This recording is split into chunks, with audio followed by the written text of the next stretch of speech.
Hi everyone, thank you for staying tuned in. This is part 2 of our interview with Michael Tellinger and lovely Louise Clarke.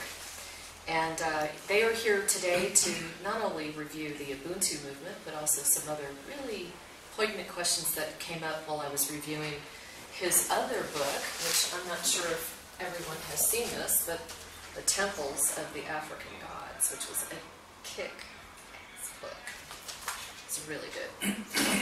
So before we even jump into all of that, did you want to tie in the research that you have done? Because Louise was mentioning, oh, you've got to talk about the research that you've been doing on the stone circles. Yeah. There's some new stuff that you were talking about. I just will also mention that Slave Species of God has been republished by Bear & Co. in Vermont. Oh, really? And it has now got a new title called Slave Species of the Gods. Oh. So it's the same book.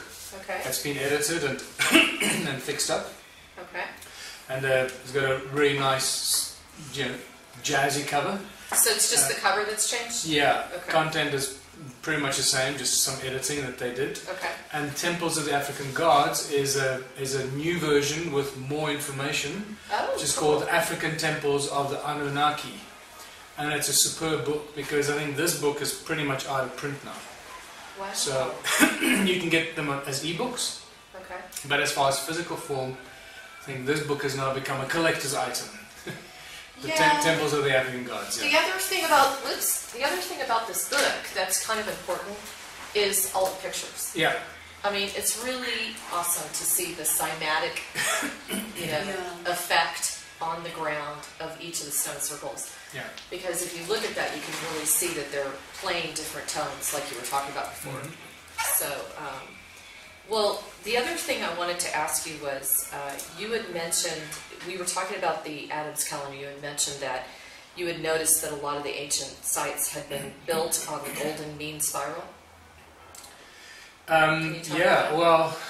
Which other sites, because you didn't really go into detail, I was just curious. Well, they're not built on a golden mean spiral, just all of them are built according to sacred geometric principles. And they all seem to be on this Earth grid that researchers know about. This Earth grid that is, there are different grids that cover the Earth, energetic grids. Okay. Some made up of pentagons, some made of hexagons, some made of dodecahedrons, and so it's a combination and a variety of these grids that cover the Earth. And they have very distinct crossover points. These nodes, these very highly energetic nodes, and many of the ancient sites are built either along the connecting lines or on those very powerful energetic nodes, and that's important to note. So the ancient cultures, civilizations have built these sites, built them there for specific reasons because they're very strong energetic points. But also, if you were to map it out, you could do the spiral. You could draw out the spiral and you would actually find them. The spiral is at Adam's calendar. The reason I'll bring that up is because you'll probably find very interesting things if you draw a golden mean spiral from any ancient site and maneuver it around. You're going to find things connected to it that you previously did not notice. And that's exactly what I did with Adam's calendar. When we realized that there were pyramids in the valley aligned with Adam's calendar and that the pyramids are aligned with the rise of Orion's belt, I was just astounded because they look like pyramids from the mountain. Fortunately, unfortunately, when we were there, it was all misted in, so we couldn't see the valley. But on a clear day, they're like an obvious eyesore or an obvious beacon sticking out in the middle of this huge Barberton Valley. And wherever you go along the Adam's calendar escarpment, they're right there. They're like the main connecting point. And it's actually the pyramids that are in line with the Great Zimbabwe and Great Pyramid of Giza. Okay. And I realized that they had to be connected. When you get closer to them, they still look very strange. They also emit weird energies. You lose GPS there, the way you lose GPS at Adam's calendar. Okay. And is the configuration the same as that's in Egypt? Yes, it seems to be. There are two large ones and a third smaller one. However, the Egyptian pyramids are not what we think they are, because there used to be a fourth pyramid in Giza, and very few people are aware of that. And that's a mystery that just unfolded a few years ago for me. It's like, oh, nobody ever talks about the fourth pyramid of Giza. And where did it go? Exactly. Where did it disappear to? So you know, just because there are two large ones and a small, that could be deception there. What I'm trying to say is that close by, that they don't look like pyramids. They're not built with blocks. They're these pyramidal shaped structures covered with soil, trees growing on them, rocks sticking out, but very much in a pyramidal form in the middle of nowhere. They're not part of the mountain range. Okay, so from a geological perspective, if you check on Google Earth even, you can see they just offset off the mountain ranges that create, they like frozen rock. It's like from the impact, because the Barberton Valley is an ancient impact crater from a meteor strike billions of years ago. Billions, about 3.2 billion years ago. Wow. So the rocks, you start from the center impact point, you see small ridges of little mountains. It's like waves in a pond and you drop a pebble. They move away from the center. And the ones closest to the center are the smallest, and they get bigger, bigger, bigger, and eventually get to the outer rim, and that's where the big mountains are. But these two pyramids are not part of any of those rings of mountains going away. Right. Hills have become mountains. So that's already an anomaly. We have noticed countless pyramids since we've been driving around here. Into Botswana, Zimbabwe, around South Africa. I was blown away how many pyramids. I mean, Sandy's constantly pointing them out to me. Yeah. And then when I drew a golden spiral between Adam's calendar and the stone altar, and I extended it, it lands right between the pyramids. So basically you've got to ask yourself, what is the statistical probability that this is an accident? Right. Or that it's consciously done? And the answers to that are that, you know, several million or several billion to one, it's an accidental chance that it would have happened. So they must be connected. So are you in agreement that it's some sort of energy creation device? Yeah, absolutely. Okay. So there's no doubt. We've measured it, so we don't even. It's not a theory. It's a scientific fact. And then now, is there any connection between that and the actual Enki's temple, where basically the LULU was created? Oh, so I thought you were talking about that. Well, they connected with a golden spiral, and that's the flow of energy. Okay. So they must be energetically connected, because energy flows in that spiral. Very interesting. Thank you for that clarification. So now you've also said that there were very large communities of stone circles. Like they got so you couldn't believe it. They just kept growing. You were looking on the Google Maps. What's the largest ones you found? The one here, where we are. Wow! We're right in the middle. You're sitting in it. Yeah. Watervalboven, Machadodorp, 100 kilometers that way to Nelspruit, 60 kilometers that way to Badplaats, and that way to Leidenburg, 70, 80 kilometers to Leidenburg. Massive. I mean, we're talking a diameter of, I used to say 100 kilometer diameter, it's a 100 kilometer radius. So 200 kilometer diameter, it's more than 100 mile diameter. So, just that alone, if you take away all the development, the towns, the forestry, the farming that destroyed much of it, and you can still see it on Google Earth where it's been destroyed, where you got circles and suddenly they stopped abruptly because there's farming land or forestry, so that they carried on in there. And sometimes the circles are literally cut in half by a road. A road goes and they just put the bulldozer through it, and so that half a circle is right next to the road. You can see where the road goes through what used to be a circle. It's such a shame. Well, and in Leidenburg, if you look at Google Earth, the last images I captured from Google Earth was all the new town suburbs that they're developing. Exactly the same is happening. They come in, they flatten everything, they put in the streets, they lay them out, they put in the lampposts, and then they come and build the buildings. And when you look at these new suburbs that they're creating, you see the stone circles, half stone circle, a little bit here, then where they laid out the streets, and the stone circles are right among the streets. It's amazing. And can you also clarify for the audience the connection between these stone ruins and the British colonization of South Africa? Oh, well, first you need to define who the British ruling monarchy is. So, this is okay, how would you define the bottomless pit? How far down the rabbit hole do you want to go? That's true. Exactly. So let's just keep it short and tidy. We talk about ancient civilizations here. It was predominantly about the gold. There can be no question about it because of the hundreds of thousands of gold mines that have been found.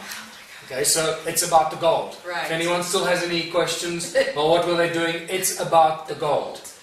And then, mysteriously, in 1898, when the South African so-called Anglo-Boer War was launched by the British Empire against the Boer republics and the people who wanted to be free in Southern Africa, there was a very sinister plot behind it, and it was obviously about the gold. But what people don't realize is, what gold are we talking about here? Because at that stage, the gold mines in South Africa, there were just a few gold mines. The gold in Gauteng had just been discovered, like maybe 10 years prior to that. And so you'd say, well, there's just a little bit of gold, tiny little gold mines. And yet the British launched the most expensive war they have ever fought in the British Empire's history, against 60,000 farmers on horseback from two rebel Boer republics. Boer means farmer, okay, with a bunch of another maybe 60 or 80,000 African tribal fighters. And some of them fought on the side of the Boers, and some of them fought on the side of the British. And suddenly you got Winston Churchill involved in this war.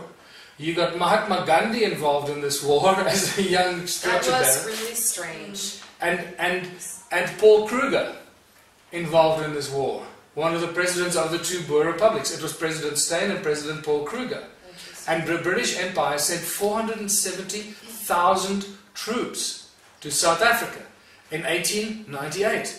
Now, put this into perspective. The total number of American and British and Canadian whatever troops in the Gulf War was about 250,000.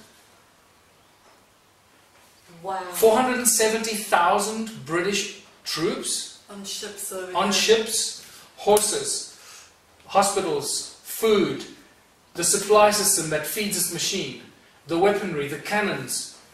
Something much bigger was going on than people realize.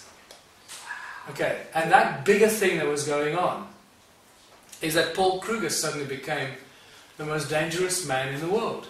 And Paul Kruger to the British Empire, because Paul Kruger became immensely wealthy. And why did he become wealthy? Because he found something that only the British Empire, the royal political elite that have knowledge of thousands and thousands of years knew about.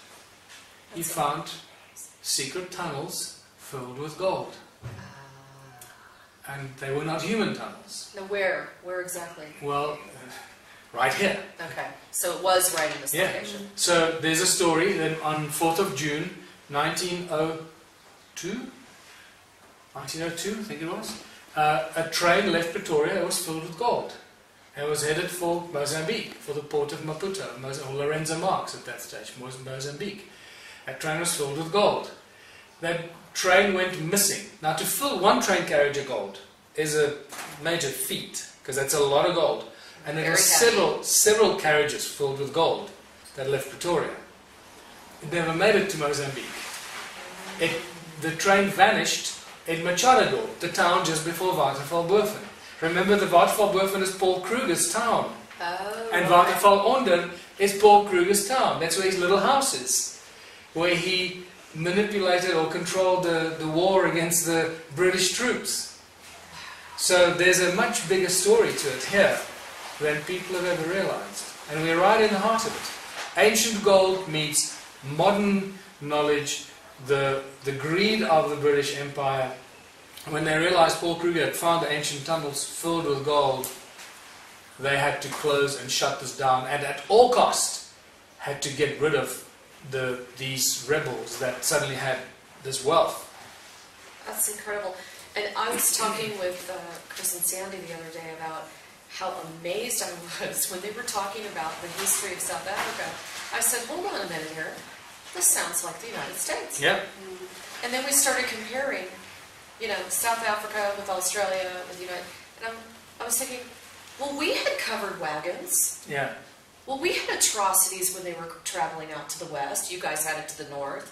Well, we had, you know, the fighting amongst the people, you know, and then the gold rush, and all the people rushing there and then getting there and starving because there wasn't really any gold for them to find at those and you locations. can't eat the gold. Right.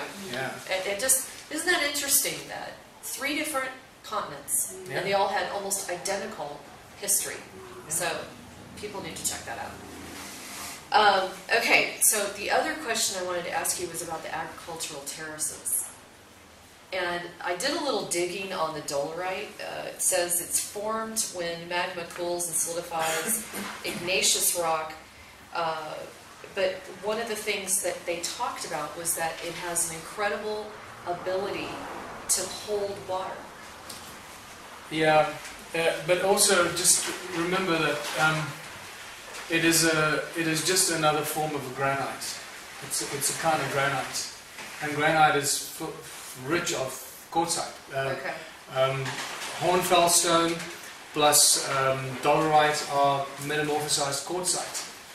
So it's all about the crystal. Okay. It's all about just various forms of crystalline substance. But this particular, I thought you said this particular rock has the sound qualities that none other do. Yeah. Right?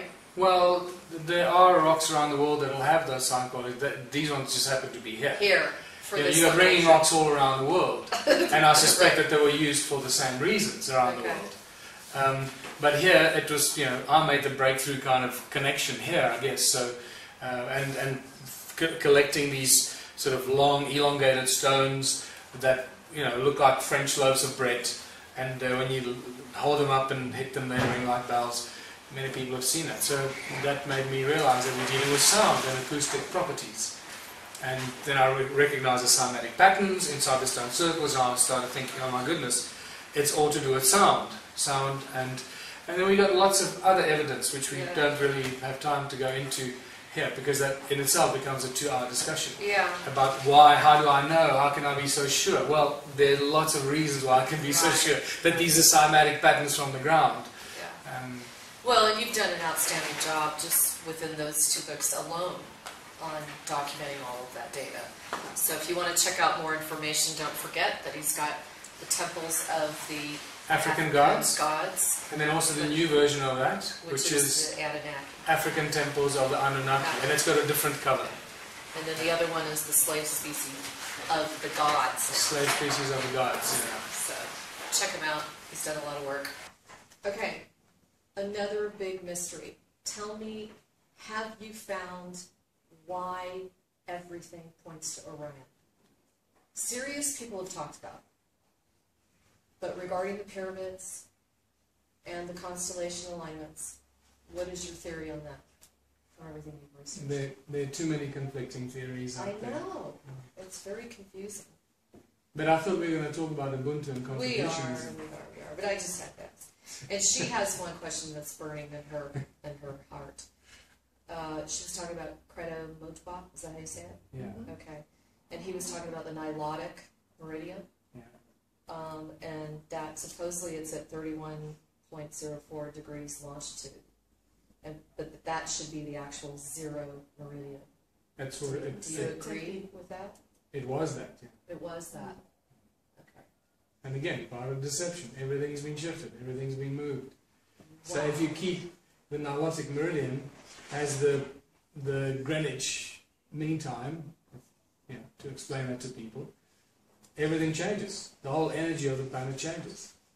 And so if you take the 31 and turn that into 0, then everything else has to be adjusted accordingly. So, wow. There's some very interesting research around vortex fields, and that the I think it's Kosyrev, Russian scientist. I think it was him.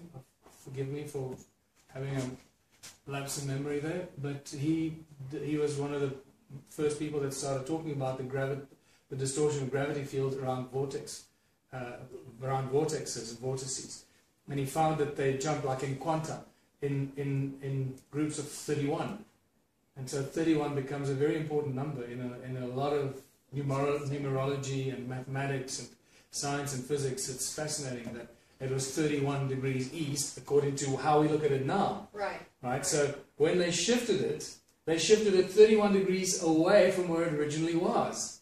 So remember, there was a reason why they did that. Again, they do nothing by chance. Exactly. Everything was always done for a very deep understanding of the laws of nature. That reminds me that I need to double check on some of the work that we've done since we've been here. Because everything was aligning on that one longitude.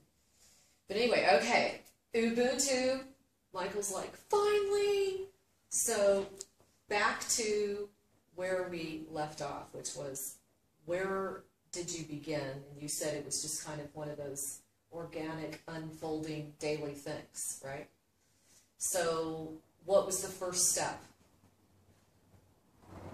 The first step was that we created what we called the Ubuntu Liberation Movement and started writing the philosophy on pieces of paper and on a website and putting it out there.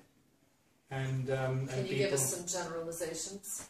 Well, reminding people that the country belongs to its people and not to the government. And that banks are private corporations and they do not work for the highest interest of the people or benefit of the people. They're there to exploit the people, and really started a process of information and education of the people in every country, and specifically focusing on South Africa at that point, and then moving towards explaining how you don't need money in a society, that money is the trap, and that's what I learned from studying all this ancient stuff, that there was a time that money did not exist, and yet people existed for thousands of years without money. Right. And then suddenly you see this appearance of money, and these first priest kings that suddenly started creating money out of thin air, and making all the people their subjects over whom they suddenly took control. They became kings over people. Where did that come from? Who appointed them king? And you realize that kingdom was lowered to earth from heaven. The gods appointed the first kings and the priest kings on planet earth. And what did those priest kings do? They created money as a tool of enslavement. So there's a very simple line of evolution of where money comes from. And a lot of people still believe erroneously what we were taught at school, that money is just part and parcel of thousands of years of barter and trade, and eventually somebody turned it into a thing called money. No, that's a lie. So it's always been a tool of deception and tool of enslavement, maliciously introduced as a tool of enslavement. And then so we started putting out this information that we don't need money, we need people. People do everything, money does nothing. In fact, money becomes the hurdle and the obstruction to progress of people. Right. And that started to resonate with people. And then Kerry Cassidy came out here, 2009, and interviewed me and then said to me, you know, you should start a political party. And I looked at her and I said, you got to be kidding. And well, a year later we did. 2010, okay. Just I realized that because what we were saying was so radical, and that we need to do away with money, and we need to shut down the Reserve Bank. Well, in some countries, including South Africa, that could be seen as treason. Oh, yeah. So, because you're undermining the economic stability of the corporation called Republic of South Africa. And you see, they write the laws because the corporations, and again, we have to educate people that the Republic of South Africa is not a country, it's a corporation. South Africa is a country. It's a landmass called South Africa, but the Republic of South Africa is the corporation that's taken control of the landmass called South Africa. Just like the United States of America. Exactly. So it's the same all over. And so once we started sharing that, I realized that let's create a political party, and then we can make these claims, and that becomes our political manifesto. So this is what we're going to do for the people, and then if this is what we propose to do as a political party, then we can't go to jail for that, because that's our manifesto. You can't, because it's freedom of speech, right? And this is, so that's really our protection for Yes. this. And that's what we went with into the elections in 2007, 2014, on the 7th of May. We took this whole Ubuntu Contributionism philosophy into the South African elections and promised to close down the Reserve Bank and create a People's Bank as an interim step, because we're ultimately moving towards a world without money. But you can't just yank the money out of the system, because that'll just cause total chaos. So what you first got to and the programming. Yes. The programming with money is so deep. Totally. So And deep. some people get it, some people take a while, but the whole philosophy of contributionism, again, for people that are new to this, is moving away from the use of money and the need of money. And how do we get there? To get from here to there? There, unfortunately, are some steps that we have to take. Well, and I know that Louise finds this frustrating, because, you know, she's a far more evolved, conscious being than I am, and she just wants to go straight to the top. And I keep having to remind her that, you know, you can go to the top and you probably take a lot of very conscious people with you, but you're going to leave a lot of frustrated people behind. So let us take the lower conscious people like me by the hand, like me, and I'll talk to them. I'll talk them through it, you know. Too much. You're too much. So tell us what happened with the elections. I really wanted to give you some airtime on that. Well, it was actually spectacular. We went in with about 1 million followers. You know, it was just unbelievable. The response we had and the following we had, you know, was beyond our wildest imagination. I didn't do a lot of TV interviews or radio interviews because we were a tiny party, and you know, the big parties get all the media exposure, and yet it's supposed to be free and fair elections, and the national broadcaster is supposed to cover all the parties equally. Really? Didn't happen to you, right? No. So anyway, from the various radio interviews that I did, that still blows my mind today is I had 100%, not 99.9, 100% support from all the callers to the radio stations. Wow. All the radio interviews that I did. That completely blew my mind. Especially because that would have been the opportune time for them to diss you. Yeah. You know? And it was so bad, the response was so positive, that the interviewer, the radio host, was, well, everybody seems to like what you have to say. And then herself in the one instance, and then I can't remember if it was a male or a female in the other radio interview, because I had 2 major radio interviews. One was for an hour, other one was for half an hour, and that was pretty much it. Wow. Yeah. And so in the one, she was trying to come up with sort of, well, what are you going to do about, I got an email from somebody that said they emailed you in support, but you didn't respond to them to tell them how to join the Ubuntu movement. So how do you expect to run a country if you can't even answer an email? That was the best you That was the best guy. So I said, hold on, there's a big difference between a small little organization who is overwhelmed by support, being able to respond to email, to running a country when you get all the financial support that you at your disposal. So don't confuse the issue here. Perfect response. You know, so that blew our mind. But when we went into the elections, what is totally overwhelming is that from 1 million followers, and having to raise a lot of money, the equivalent of about $1 million in South Africa, 1 million rand that we had to raise, that we spent to run and have any kind of face on lampposts somewhere. Okay. We received 8,234 votes. So what that taught us is that the elections are far from free and fair, that they're completely and utterly corrupt, that the outcome is totally predetermined, just like in the USA, and that they just really put on this dog and pony show for people to feel that, oh look, I've put my cross down on the... Right. And also incredibly arrogant, because one of the vote counters for the IEC came to us and said 2 days before they were, before they started counting the votes, if you get more than 8,500 votes, I'll take you to dinner. So really, when we got 8,200 votes, we were like, really? How did you know that? Exactly. I know. But I tell you what really made us realize that something strange was going on. We were told by an observer at the international vote count, people outside of South Africa that voted. She turned around at one stage, or at the elections you got the screen and all the results are coming in and all the political parties have their tables. And in front of us, I forget which political party, it was one of the smaller parties, which did get into parliament, by the way.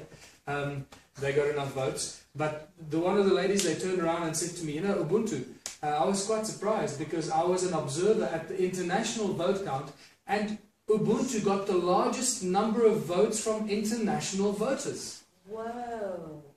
And I went, are you sure? They said, yeah, Ubuntu was the big surprise. They got the most number of votes. More than the ANC, more than anyone. 18,000 international votes were cast. So we were expecting, wow, if we got the largest number... That's going to tip the scale, right? So we're going to think, well, we should get at least, like, probably, 30% of the votes or 40% of the votes. Right. Out of 18,000 votes. Guess how many votes they allocated to us from international votes? Oh, God, what? Now, take a guess. Just take a guess. Out of 18,000? 300. 28. Oh, come on. Yes. They allocated 28 international votes to us out of 18,000, and we got the largest number of votes. That's amazing. So you realize how crooked and corrupt it is. And I know this was hard because you're truly a pioneer. You're paving a way for a lot of others to follow, okay? Because I know this is the kind of stuff we're going to start running into more and more as we help dismantling the dismantling The the matrix, matrix. you know what I mean? But does this dissuade you to do this again? Of course not. Okay. So See, this there is you where go. this is what I love. That was just invaluable experience and a deep understanding of how the system works. We are so much wiser and smarter. So why do you think we're focusing on a small town like Waterval-Boven, doing community projects, launching all these Ubuntu community projects? We've just launched 23 community projects, from uplifting and upgrading all the sporting facilities, a community hall, a food kitchen for the homeless, the orphans, the aged, a community gym, re-establishing the abandoned and destroyed food gardens, the fish farm, the recycling, the important feeding the homeless and the hungry, getting them on our side, making them realize that we together can make a huge difference. And I told you earlier how I'm astounded how people are gathering around us and supporting us in larger numbers every day. If I walk through town now and I drive into the township, people stop and wave and say, hey, Ubuntu! And 2 years ago, I thought it would be completely impossible. Right. So, 2 years from now, we get local elections. And you'll be running again? We'll be running again in this little town.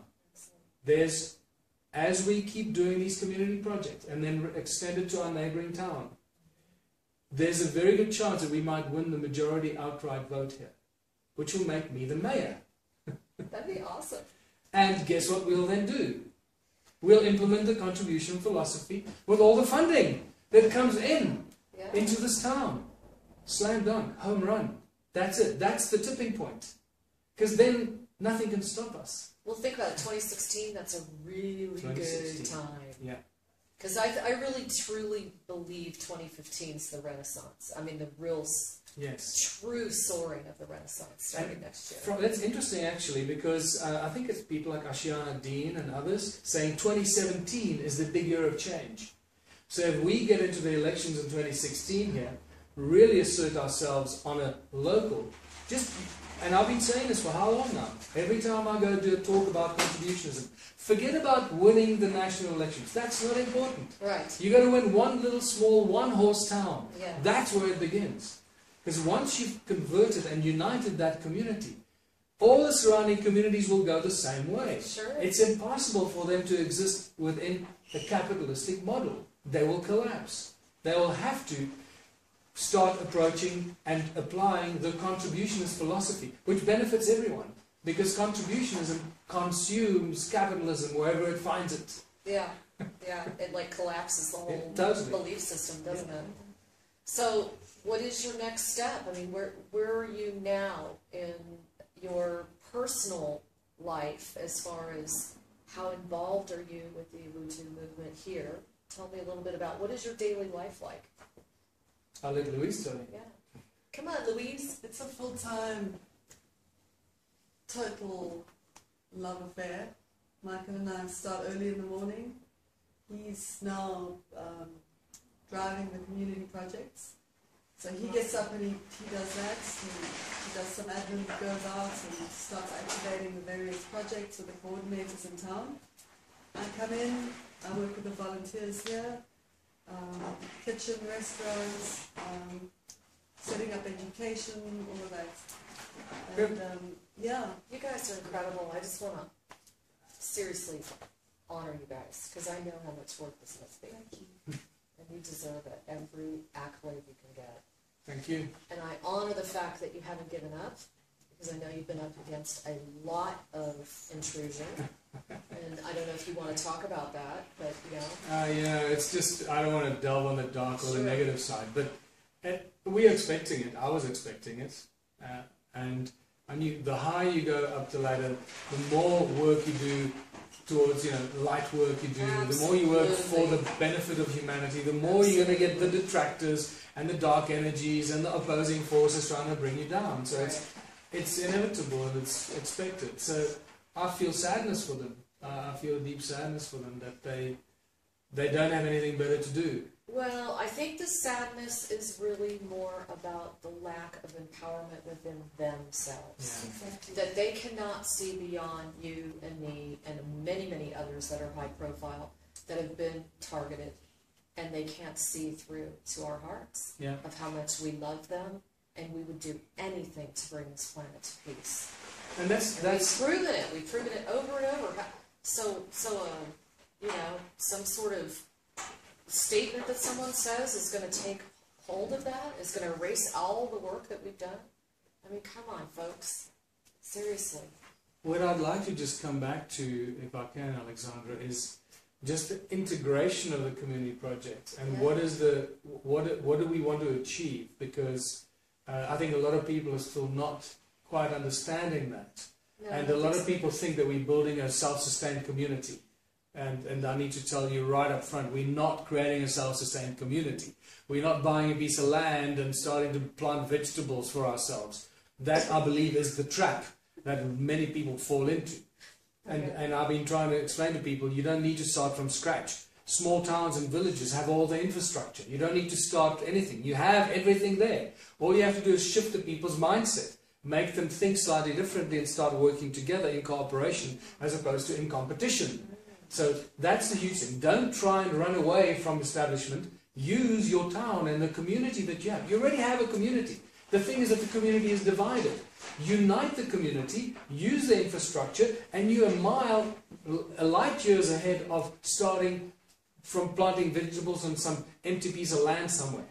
Right? So don't do that. I think that's the wrong way to go about it, quite frankly. Well, the tools are already there. Exactly. So right now, this is the plan of action, so that people really get a sense of what this is. It's contributionism.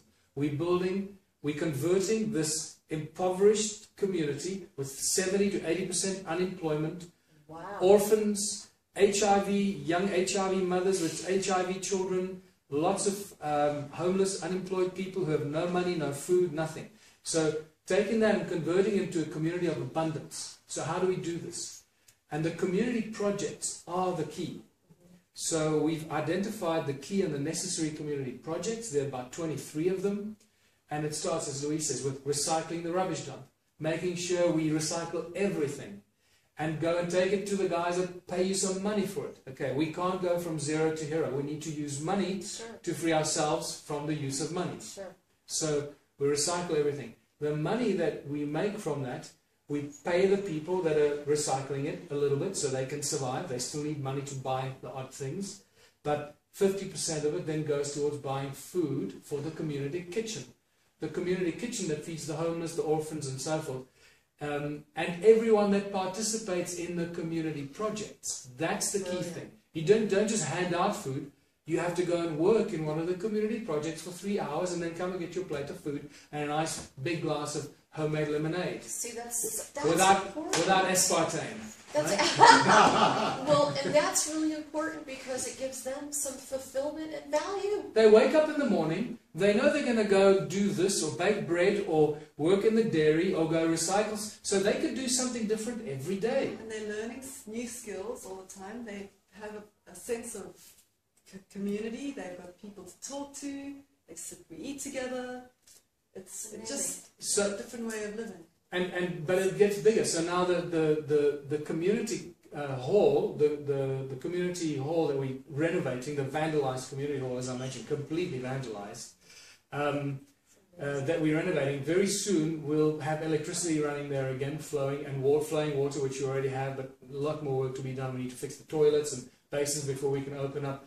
But that's where the community kitchen is going to be, right next to the community hall. So at 4 o'clock in the afternoon, everyone that's worked in one of the community projects brings their ticket, gets their plate of food, they can watch a documentary for free in the hall, and at 7 o'clock we screen a movie, which they can also watch for free because they participate in one of the community projects. The people that don't want to work in the community projects will come and pay 5 Rand to watch a movie, or 25 Rand to get a meal and a movie. So the people that are lazy or not participating will actually fund the food for those people that are participating in the community projects. Now, the sportsmen, the soccer players, the cricket players, the rugby players, the netball, the basketball, the volleyball, and so forth. Those people, because we're fixing their fields and we're making money available every week for them to play, they'll be working in the community projects, fixing up the fields that they're playing on and the courts. So they then lead by example to all the youngsters. Yes, but as you can see, this is a huge, everything is integrated. Everything feeds into everything else. And so we need basically project managers and experts in every community project.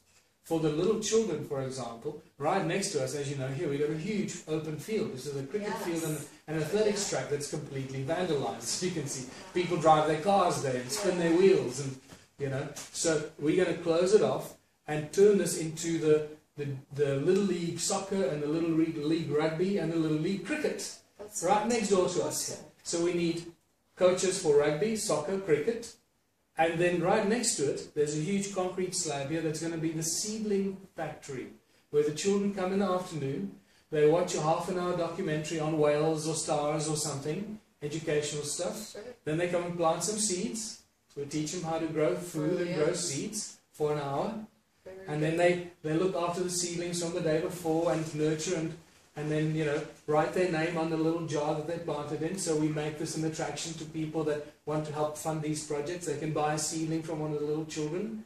And so we're going to be working with the orphans and the primary school children up to the age of 13, so from 5 to 13. And then when they finish planting seeds for an hour, they go play in the Little League. After which they take a little ticket and they go to the hall and get their food and they go home with a full stomach. So it's that simple. Everything is integrated. So I get very upset when people arrive here and say, well, we also want to do some community projects, and they start doing something that doesn't integrate into this. Then they're basically dividing the efforts.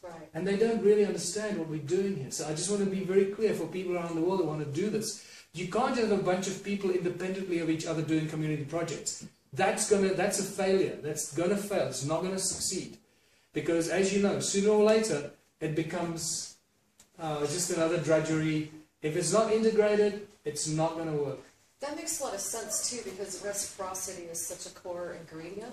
Yeah. So one trade, so to speak, must be an advantage to the next, to the next, to the next. So it's really like a cell. Yeah. It's all integrating and working together for the ultimate goal.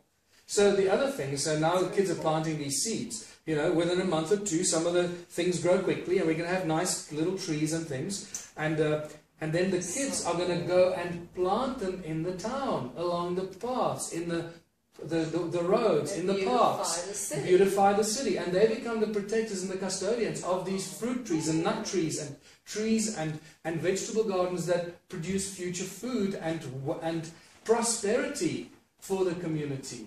And then the kids will protect them against the vandalous adults that, you know, have not yet built that consciousness up. So we, from an earliest age, we're teaching the children a love for Mother Earth, understanding how things grow, and putting them to implementing that. So, and the connection with the earth. We've so lost that connection, and our children have too. And the connection, and also how to grow food and medicine and herbs. Yes. What they're used for. You know, we need to bring that back, that knowledge. Become and more information. self-reliable. Yeah, absolutely. So Louise just mentioned the key word here, food and medicine. Yes. You know, me coming from the pharmaceutical background, one of my passions here is to build this. If we clean this out, tile this out, this from here could become a little pharmaceutical production place, production lab, where we can use traditional healers, their knowledge, and the plants, aloes. You've seen how many aloes. We live in aloe land here, right? Yes. We can create aloe products coming out of our ears. So we can create natural shampoos, lotions, conditioners, mouthwashes, toothpaste, everything to do with natural hygiene that is not full of chemicals and poisons and anything that you buy off the shelf. And so we make it in bulk here for the community, and the community just comes every month or every week just to refill their disposable container. Right. You don't throw anything away, you just come and refill it. And then it creates another interesting opportunity where you can package this and make it available for a slight profit to our neighboring communities. And that brings in the revenue that we need to uplift and improve the projects. So every project that we have does two things. It provides the produce or the product to the community for free, or virtually for free, and the rest that we create, we make available at a fraction of the cost to our neighboring communities. And that's how you collapse their capitalistic model. Fantastic. So, and what I forgot to say up front is that the model for contributionism is based on the Holy Trinity. We create 3 times as much as we need. And that's the thing. Self-sustained communities look after themselves. So think about what a self-sustained community really is. It's just a bigger version of my own ego.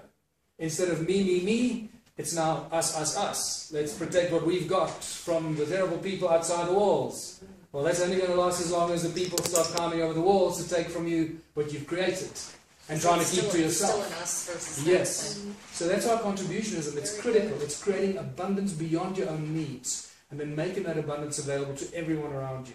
Wow, thank you for that, because I really had not seen the clarity in that. Yeah. That is beautiful. So how about government? What government? The governing of the people. How do you keep the people from getting into it with each other? Or, you know, obviously there's an adjustment period of getting used to this way of life because of the programming that we've all been so significantly affected by. Well, we are right at the beginning of this. As far as we know, this has never been done before. I don't think so. So we are paving the path as we go. I have no idea how this is going to unfold. We have a very clear vision. We know what we want to do, and we just go every day. But I mean, have you talked about a council or a round table? Yeah. Because I know we've worked with that. Yeah, what I was going to say is that with freedom comes responsibility. Yes. And we've been conditioned to give all our power away to a governing government or a governing body or whatever, the teacher at school. We don't take responsibility for ourselves. We don't grow our food, we do nothing for ourselves. And so we are absolutely helpless. Yeah. So if we want to free ourselves, all of us need to get involved, take responsibility for ourselves and the community. And that's what we need to do. But we've got a council of elders that we're planning. Oh, that's good. Yeah, that's good. So in essence, what Louise said, the council of elders that you alluded to is critical, and that's really becomes a new central decision-making body on behalf of the community, or the voice on behalf of the community. Sure. Because the municipality is certainly not the voice of the community. No. They're a political structure put in place by the elite from the central office, right? Central government. And they don't care about the community. You've driven around our town, you can see how they don't care about our community. Yeah. I mean, the streets are broken, nothing works, the town halls are vandalized, the fish farm is vandalized, the water is undrinkable, the sports fields are vandalized. I mean, and these are the people that we pay rates and taxes to every month. What's happening to all that money? So, in essence, what we've started here is, and you see, and this is why it's probably happening here and not in America or in England or somewhere else, because we still have probably a lot more freedom here in Africa. Oh, you have a lot more freedom here. You know, we can sell raw milk. You try and stop people selling raw milk in South Africa, you're gonna go, people are going to look at you like, what? What is raw milk? You know, it's like, it comes from a cow, it's milk. You know? No, there's definitely more freedom here. And there's less electronic surveillance here. Yeah. Well, maybe not necessarily as little as you think, but that's a whole other debate. That's a whole other debate. The point is this, that because of the sheer numbers of unemployed, homeless, starving, hungry people, we have a lot more opportunity to unite the people of need, people in need. The moment people look into your eyes and they trust you, they know that you're not just another politician that comes with lies and deception. The moment they look in your eye and they know, okay, these guys we can trust, and you show them a few of your actions that they can go, oh my goodness, these guys, really, we can trust them. You regain the people's trust, and you do this for a little while, those people will follow you in larger and larger numbers wherever you go. And that's really what we're doing here. Showing people that there are people out there with true honorable intentions to uplift the community. Not like all the government projects of upliftment and empowerment that come in here. It's all hot air, and after several years it fizzles out. It just causes more disruption because they plow the lands, they disrupt the roads, they dig up the water pipes and the electrical things under the pretense that they're going to improve and upgrade it and put in new, and then they just leave it and disappear with all the money. Right. So that's a repetitive story in South Africa. But it's also not getting people to follow you. It's empowering people so that they realize this is their town. Yeah. This is their community. They need to take pride in it. They need to get involved and learn and take, control for themselves. It's really stepping back in time. So, in essence, what we started doing here is the town hall was open and vandalized. Anyone could walk in there, take anything. Okay, and I just went, well, if we leave this, there's going to be nothing left. So I made a few metal security gates, blocked off the entrances that people were getting in through, and started cleaning out the hall, step by step. I mean, it took a long time. It's taken us 3 months to clean that hall out, and put security gates, and get it to a point where we now have running water in the kitchen. Where, as I mentioned earlier, the whole kitchen sink was ripped out. The water was flowing everywhere, no taps anywhere, toilets ripped out. So now we got running water in the kitchen. We can use 1/2 of the sink. We can use one toilet. Yeah, progress. We're making progress. Yeah. We got some power and electricity in parts of the hall, and very soon we'll have the whole thing lit up, and we can open the doors and start using it as a hall. Now you united the community. They can go somewhere every day and do something. You've shown them that you really mean what you say you're going to do. And what we've done is we've taken a vandalized hall and we've taken it back for the people. And I keep telling people that are getting involved with us, if it belongs to the municipality, it belongs to the people. Right. Because the municipality is the servant of the people. And if they buy anything with our money, then it belongs to us. Very good. So let's take the town hall and use it. So we're going to do this to all the abandoned municipal buildings here, including the fish farm, take it over piece by piece and start growing mushrooms in the one big hall, putting a boxing academy in the other, which we desperately need an enclosed place for the boxing academy, and so forth. So.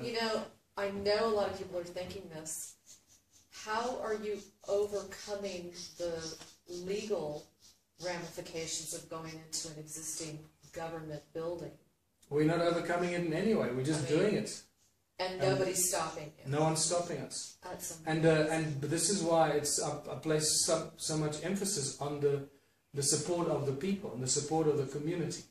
Is that you have to gain the full support of the community, because if I trust that it's not going to come, it's going to be too late. If opposition from the municipality comes, then all the people are going to say, well, who are you? This is our hall. We have events here. We teach the children how to read. We do adult literacy classes. This is the soup kitchen for the community and the homeless and the AIDS orphans. What have you done for us? Why do you want to close Why do you want to close us down? This is where we feed the orphans. Right. They're not going to shut it down. So they have something in it, Yes. and you're developing a sense of loyalty. Yes. That's beyond just, hey, here's a bowl of soup. Yeah. If I see you again tomorrow, no biggie. Yeah. Kind of thing. With the soup kitchens that are existing now. Well, it's not just a soup kitchen. Eventually, there'll be three meals a day. I'll give you an And example. it's for the entire community. Really, It's going to be incredible. I'll give you an example. We just recently, on the way to Mozambique, when Louise and I we needed to take 10 days off or 2 weeks off, which we were going to lose our mind. And so we drove to Mozambique for the first time, right across the border to our neighbor, beautiful coast, just spectacular ocean. And on the way there, I kept saying to Louise, we must start a sawmill to cut wood for the people, because wood has become so expensive. Yes. People can't even afford to buy wood anymore. And by the time we came back, I manifested a sawmill. Remember we were talking about manifestation? Yes, yes. By the time we came back, within 3 days, we were offered a saw, 300,000 rand saw. You can't just buy that. We don't have the money. Right. We were offered a saw for a sawmill that cuts up to 6-meter tree trunks. Any kind of shape, size, planks, pillars, poles, anything you want. Offered a sawmill. And then 2 days later, we are offered tree trunks from a farmer down the road here who's about to cut down 20 hectares of bluegum forest. Wow. So, just like this. So we're just preparing the shed where to store the wood, and this is going to become one of the, you'll see on the community project list. A sawmill is one of the projects. So we just manifested it. Now we're going to be cutting the wood and making the wood available to the community for a quarter of the price, or at least half of the price that they can buy it in any other shop, which will bring an income to the Ubuntu movement, with which we can then improve all the other community projects. But the big thing here is, as we discussed over lunch, is the electricity. Yes. Okay. The electricity is a big thing. We can't afford electricity anymore. I mean, I struggle to pay electricity, and we're not rich, but we're not unemployed. Right.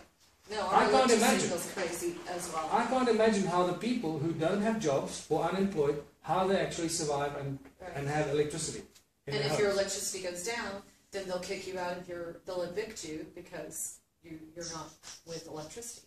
Well, no, not really. It's just you don't have. If you don't have money, you can't buy prepaid electricity. So you just sit in the darkness and you can't cook. And in winter, you're very, very cold.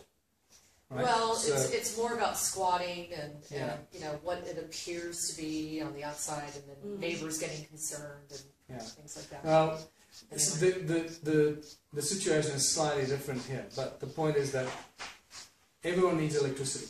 All our community projects need electricity. We need electricity for the sawmill to cut the wood. We need electricity for baking bread. Our bakery has been standing empty for more than a year now because the woman that ran it as a community project couldn't pay the electricity bill. And so the bakery closed down. It wasn't necessarily a very good bakery, but nevertheless. Yeah, but it's still a start. We can't have a dairy without electricity. We can't keep the milk cool or make butter and cheese. Okay, so we need electricity. So we have found an alternative source. I was going to say, what about a free energy? So we have found more than one alternative source of electricity, and the community has now become aware of it. Wow! Okay. The word is spreading very quickly that Ubuntu has an alternative source of electricity, and we've created a petition. So this is how we're handling the potential opposition from our municipality. Okay. We've created a one-page petition that spells out the community projects, that spells out how we're going to convert the fish farm, reactivate the fish farm, because we've heard they want to break down a 20 million rand fish farm and put a shopping mall there. We're going to stop that from happening and reactivate the fish farm, because the fish farm will feed everyone in town and have hundreds of thousands of fish to export out of our town every month. Right. Bring loads of money into our community to upgrade the community with. But for that we need electricity again. So the petition tells the people about all these community projects, the petition that we say the fish farm, and that we want the municipality to find an alternative source of electricity That's the petition. Everyone that has seen it, the reaction is, where can I sign? Can I sign it? That's the reaction. Even from very conservative white people in this town. Even they want to sign it. Okay? And we thought there would be an opposition. Wow. So, within 3 to 4 weeks from now, we're going to have between 4,000 and 5,000 of these petitions signed. We're going from house to house. That is pretty much an election document. They'll elect us into office if we need to. Because if everyone in our town has signed this petition, if 80% of the people, there's an overwhelming majority, we take that to the mayor. If the mayor doesn't respond, we'll start with legal court action. And any judge will say, well, the people have spoken. Why have you not done this? And we might even have the platform for a vote of no confidence in the mayor and replace him. And have a vote for the new mayor of the town. Which would be you. Which would possibly, most likely, be me. That's awesome. So who knows how this is going to unfold? We don't know. But from my knowledge of the legal system, I know enough about the legal system now with my actions against the banks, as you know, the highest paid lawyers in the world. Anyway, really? Oh yeah. No, we're talking about guys that get paid salaries that boggle your mind. You know, 1 day's work. That you worked with. Half a day's work for an average person, annual salary for half a day's work. You know, it's like, you got to be kidding me. Tell them a little bit about that. Well, that was just when in 2010, I started to resist the bank's harassment that I was 2 months in arrears on my mortgage because I was traveling overseas and whatever. And I just thought, why are you harassing me so much? I'm not going anyway. Right. I'm paying the thing. And then my friend Scott and I started talking about the free man, the sovereign man, and that was when I started getting into it. Yeah, straw man. Yeah. And I realized that something wrong was with the whole banking system, and I thought, I'm going to test this. Because it wasn't the house that I was living in, fortunately. It was a home that I bought on spec from plan as an investment. I thought it would be an investment. Anyway, and I wrote the bank a letter, and I said I want to see the original documents, and I'll see this and this and that, and they just said, sorry, we're not going to give it to you. Just like that. We're not giving it to you. So what did you do? I'm not kidding you. It was like, no, we're not going to give it to you. So I went, well, now I'm going to pay you any more money. Unless you show me these documents, I'm not going to pay you.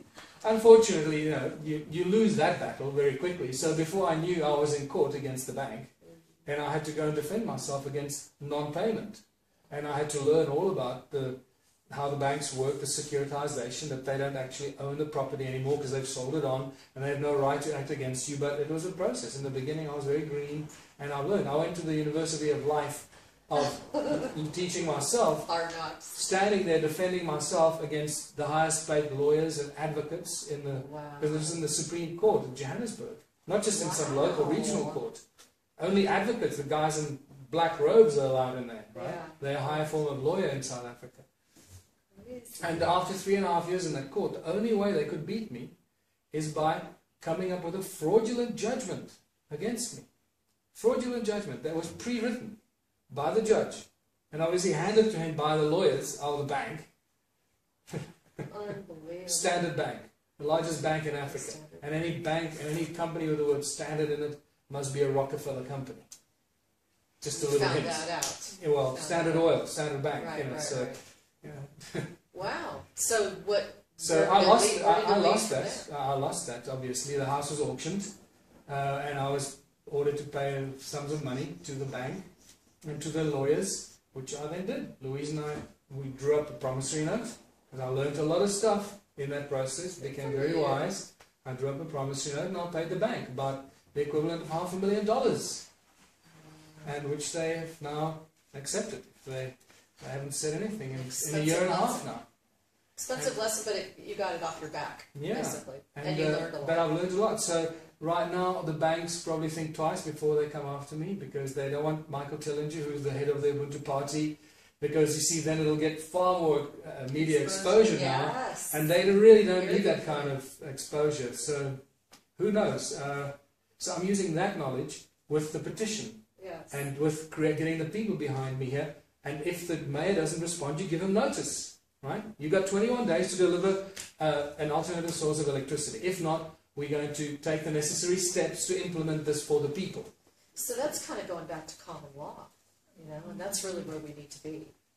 in some ways, it's really uniting the people and then using the legal system they've created against us, using it against them. Right. And then what happens? So this is how I see this.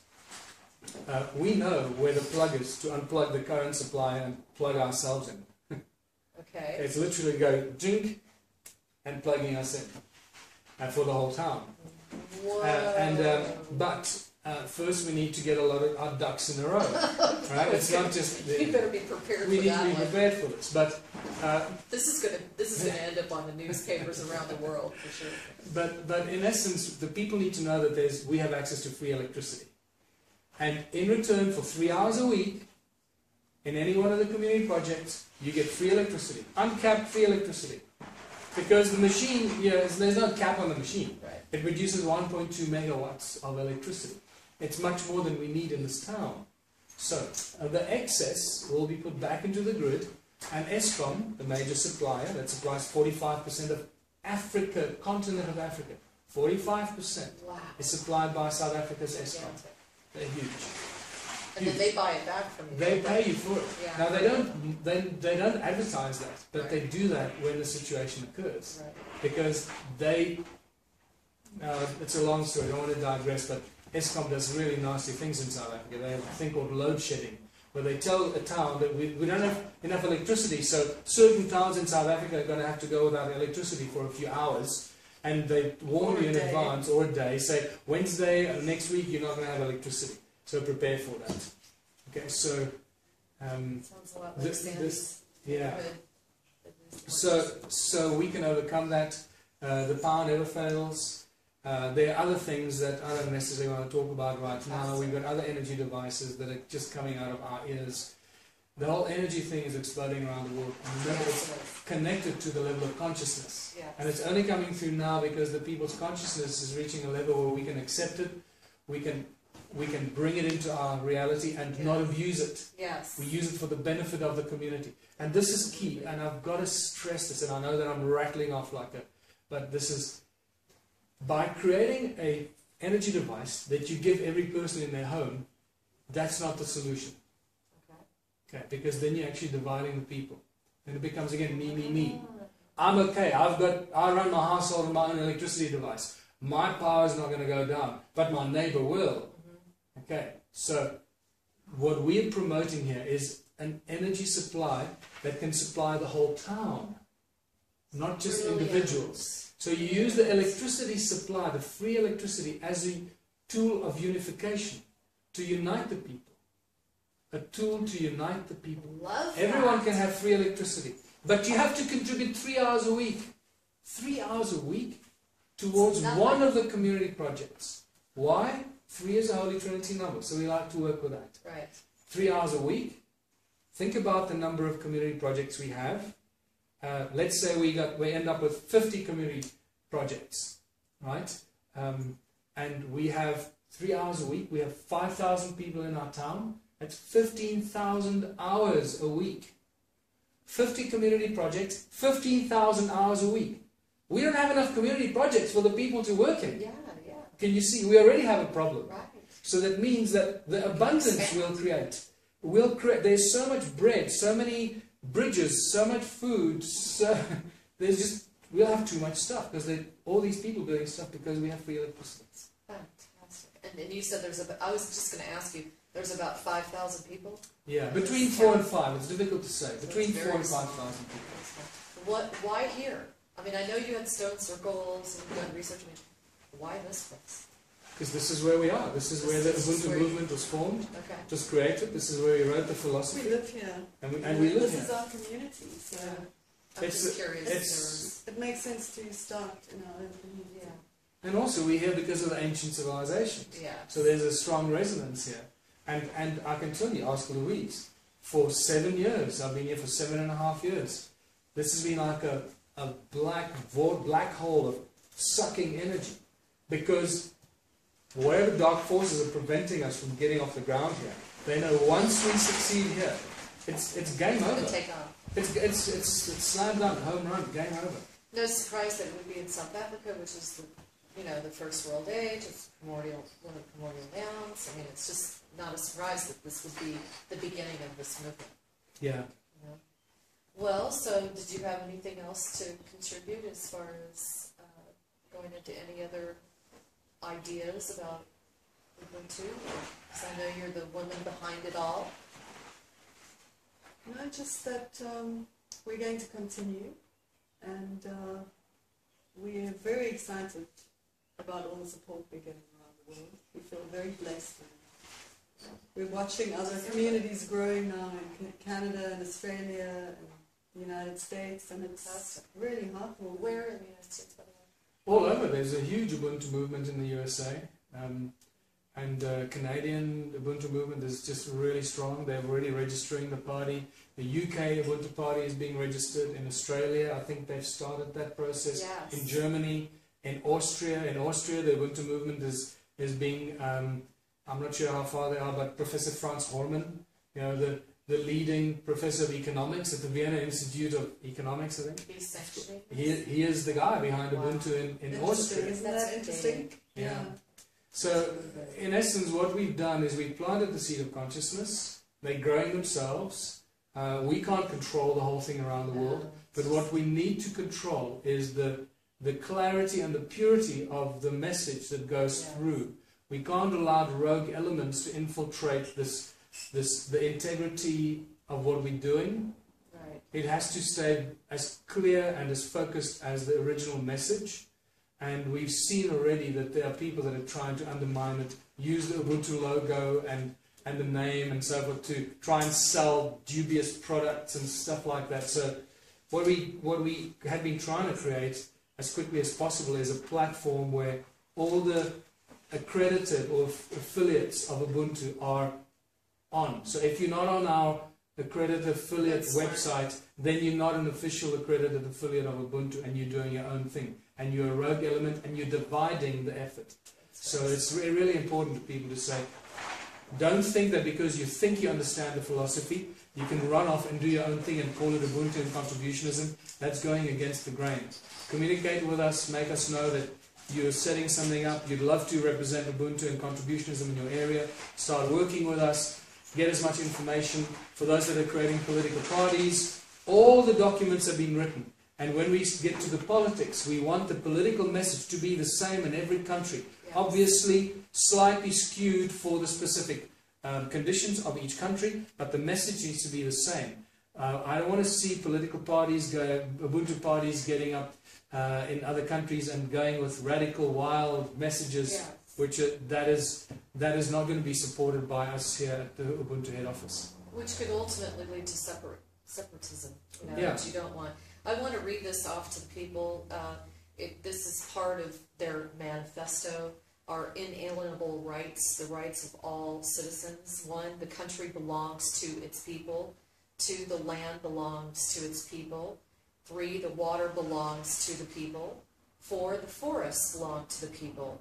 5, the rivers and lakes belong to the people. And 6, the gold, the platinum, diamonds, chrome, copper, iron, uranium, tin, aluminum, and all other minerals in the ground belong to the people. 7, the air and the air waves belong to the people. I just got goosebumps on that one.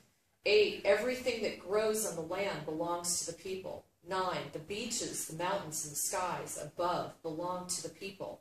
10, the wild animals do not belong to us or anyone else. They belong to the planet, right on.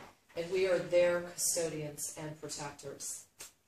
And 11, the earth is our mother. We are only here because of her, and therefore we must honor her and protect her against harm. I mean, I almost started crying when I read that. Well, that's the sort of manifesto of the Ubuntu movement in general.